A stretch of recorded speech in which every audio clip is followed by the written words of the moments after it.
Hi అండి, అందరికీ నమస్కారం. వెల్కమ్ టు అవర్ వ్లాగ్స్ అండి. అందరూ బాగున్నారా? హ్యాపీ ధనత్రయోదశి అండి అందరికీ.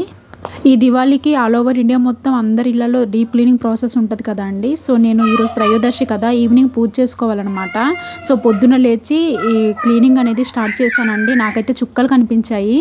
నార్మల్గా చిన్నపిల్లలు ఉన్న ఇంట్లో పనులు పూర్తవడం చాలా కష్టమవుతుంది కదా అండి. 1 అవర్లో కంప్లీట్ అవ్వాల్సిన పనికి 2-3 అవర్స్ అయినా పట్టేస్తుంది అనమాట.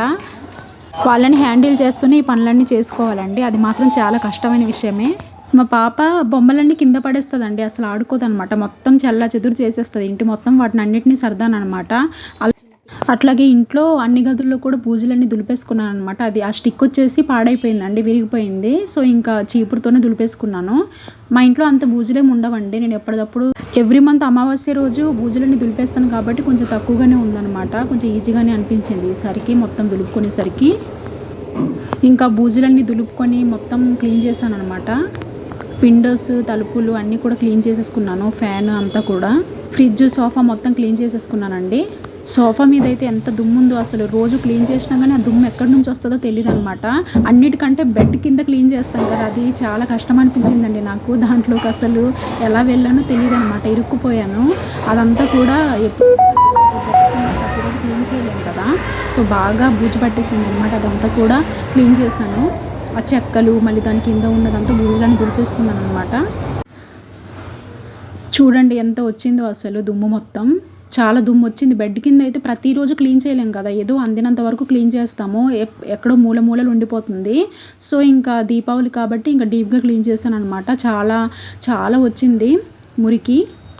ఇంకా మొత్తాన్ని గచ్చు మొత్తాన్ని ఇంకా చిమ్మేసి అదంతా కూడా హాలు, కిచెను, బెడ్రూమ్ మొత్తం క్లీన్ చేసేసుకున్నాను అనమాట. చాలా దుమ్ము ఉందండి, మూలలు ఎక్కడెక్కడో ఉంటాయి కదా, అదంతా అనమాట. యాక్చువల్గా పగిలిపోయిన వస్తువులన్నీ కూడా నేను ముందు రోజే తీసుకొని మొత్తం పడేసాను అనమాట చెత్తలో. ఇంకా రిమైనింగ్ అంతా కూడా క్లీన్ చేసేసుకొని అంట్లు మొత్తం కడిగేసుకున్నానండి. ఇంకా మనం పప్పులు, ఉప్పులు ఇంకా స్టోర్ చేసిన డబ్బాలు ఉంటాయి కదా, అవి కూడా కడిగేసుకున్నాను అనమాట. నీట్గా వాటిని సపరేట్ దాంట్లో పెట్టేసి కడిగేసి బాగా ఎండబెట్టి దాంట్లో మళ్ళీ ఫిల్ చేశాను అనమాట. ఈ మధ్యలో పాప అల్లరి చేస్తూనే ఉంది. కొంచెం పని చేయడం, మళ్ళీ ఆమెను బుజ్జగించి మళ్ళీ రావడం అనమాట. అలా కొంచెం పని చేయడం, మళ్ళీ ఆమెను బుజ్జగించి రావడం. దీనికే నాకు టైం మొత్తం అయిపోయిందండి, రోజు మొత్తం అయిపోయింది అనమాట. అన్ని పనులన్నీ చేసుకొని మా ఆయనకి లంచ్ బాక్స్ ప్రిపేర్ చేసి, టిఫిన్ ప్రిపేర్ చేసి, పనులన్నీ చేసుకొని నేను మళ్ళీ స్నానం చేసి మొత్తం అయ్యేసరికి అనమాట ఇంకా ఈవినింగ్ 4-4:30 అయిపోయింది అనమాట. ఇంకా అప్పుడు మళ్ళీ పూజ గదిని మళ్ళీ క్లీన్ చేసేసుకున్నాను. పూజ గదిని కూడా నేను మంత్లీ అమావాస్య రోజు మొత్తం క్లీన్ చేస్తానండి. ఆ పటాలు, చిన్న చిన్న విగ్రహాలు మొత్తం క్లీన్ చేస్తాను కాబట్టి అంతేం లేదనమాట. ఇంకా నీట్గా కడిగేసుకున్నాను. పూజ గది మొత్తం కడిగేసుకొని ముగ్గులు పెట్టేసుకొని బొట్లు పెట్టేసుకున్నాను. తర్వాత ఈ గడపకు కూడా పసుపు రాసి బొట్లు పెట్టేసుకున్నాను అనమాట. మళ్ళీ దీపావళికి సపరేట్గా క్లీనింగ్ ఏమి ఉండదండి. ఇప్పుడు ధనత్రయోదశికి క్లీన్ చేసుకున్నాం కదా, అదే దీపావళి వరకు కూడా ఉంచుకోవచ్చు అనమాట. మళ్ళీ దీపావళికి సపరేట్గా క్లీనింగ్ చేయాల్సిన అవసరం లేదు. ఇంకా గుమ్మానికి కూడా పసుపు రాసి ఇప్పుడే బొట్లు కూడా పెట్టేసుకున్నానండి. మళ్ళీ సాయంత్రం అంటే మళ్ళీ లేట్ అయిపోతుంది కదా, అందుకని బొట్లు కూడా పెట్టేసుకున్నాను అనమాట. ఈ ప్రాసెస్ అంతా కంప్లీట్ అయ్యేసరికి 5-5:30 అయిపోయిందండి. మళ్ళీ మార్కెట్కి వెళ్ళాను అనమాట. పాప అప్పుడే నిద్ర లేచింది. 3:30కి పడుకోబెట్టాను, ఇంకా 6కి అట్లా లేచింది అనమాట. మళ్ళీ నైట్ డిన్నర్ కోసం అప్పుడే ఇంకా వండేసాను. ఆ కూర మళ్ళీ అన్నం వండేసాను అనమాట. చూడండి లేచి మళ్ళీ అల్లరి చేస్తుంది. ఇంకా మార్కెట్కి వెళ్ళి పూజా సామాన్లు అంటే ఏం లేదండి, కొబ్బరికాయ, అరటిపళ్ళు, మిగతా ఎట్లాగో మన దగ్గర ఉంటాయి కదా. ఇంకా క్షీరాన్నం చేశాను అనమాట అమ్మవారి కోసం పెట్టడానికి. ఇంకా సాయంత్రం గుమ్మం బయట కుడివైపున యమదీపం పెడతారంట కదా ఈరోజు. సో అది కూడా పెట్టేశానండి. పెట్టేశాక పూజని స్టార్ట్ చేశాను.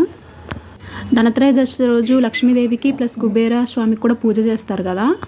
ధనత్రయోదశి రోజు రవ్వంతైన బంగారం కొనాలంటారు కదండి. నేనైతే ఇప్పుడున్న రేట్ల బట్టి ఎక్కువ కొనలేదు, జస్ట్ ఇదే తీసుకున్నాను అనమాట. ఇది జస్ట్ 50 మిల్లీగ్రామ్సే అండి. మాకున్న చిన్న సెల్ఫ్లో పటాలన్నీ అరేంజ్మెంట్ చేసుకున్నాను కదండి, వాటికి నార్మల్గా పూజ చేసుకున్నాను అనమాట. తర్వాత అమ్మవారిని కింద మండపం వేసి కూర్చోబెట్టుకొని ఇంకా సెల్ఫ్లో మిగిలిన దేవుళ్ళకి నార్మల్గా పూజ చేసుకున్నానండి. పూజ చేసుకొని ఇంకా అమ్మవారిని, వెంకటేశ్వర స్వామిని కింద మండపంలో కూర్చోబెట్టుకొని ఇంకా పూజ చేసుకున్నాను అనమాట ప్రశాంతంగా. అప్పటికి మా ఆయన వచ్చేసారు, పాపని హ్యాండిల్ చేసుకున్నారు. మళ్ళీ ఫ్రెష్ అయ్యి పూజ చేసుకున్నానండి ప్రశాంతంగా. చూడండి ఇలా సింపుల్గా చేసుకున్నాను అనమాట. 108 పసుపు కొమ్ములతో లక్ష్మీదేవికి అష్టోత్తరం చేశానండి. వన్స్ అగైన్ అందరికీ ధనత్రయోదశి శుభాకాంక్షలు అండి. ప్లీజ్ లైక్ చేయండి నా వీడియోని, అలాగే నా ఛానల్ని సబ్స్క్రైబ్ చేసుకోండి.